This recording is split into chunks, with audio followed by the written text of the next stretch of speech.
Hello, this is video number 5 in the series introducing my new book, AI and Data Literacy, Empowering Citizens of Data Science. And in this video, I'm going to talk about chapter 3, which is about developing analytics literacy.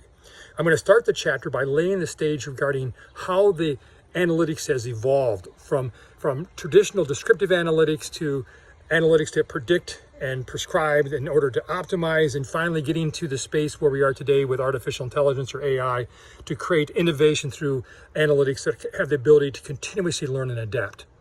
I'm going to spend some time in this chapter differentiating between data science and business intelligence and highlighting the very complementary nature of those two sort of regimes of analytics.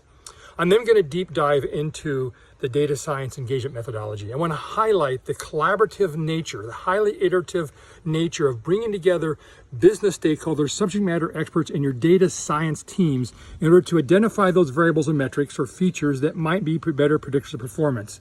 It's a very highly engaged process that resembles very much the techniques and concepts around design thinking, which, by the way, I talked about fairly extensively in my book, The Art of Thinking Like a Data Scientist.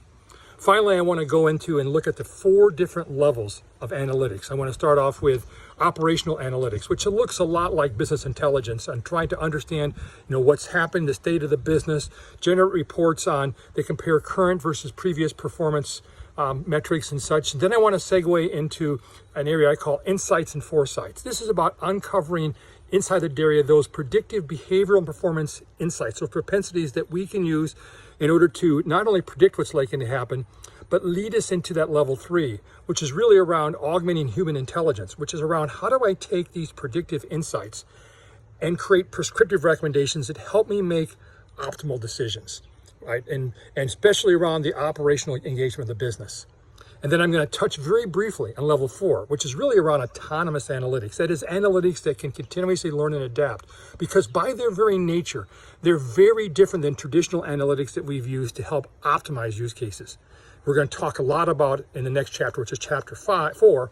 This is a setup for chapter 4, about the differences about artificial intelligence, how it works, how do we make it work effectively for us, and why it's so much different than things we've seen traditional analytics that are focused on optimization.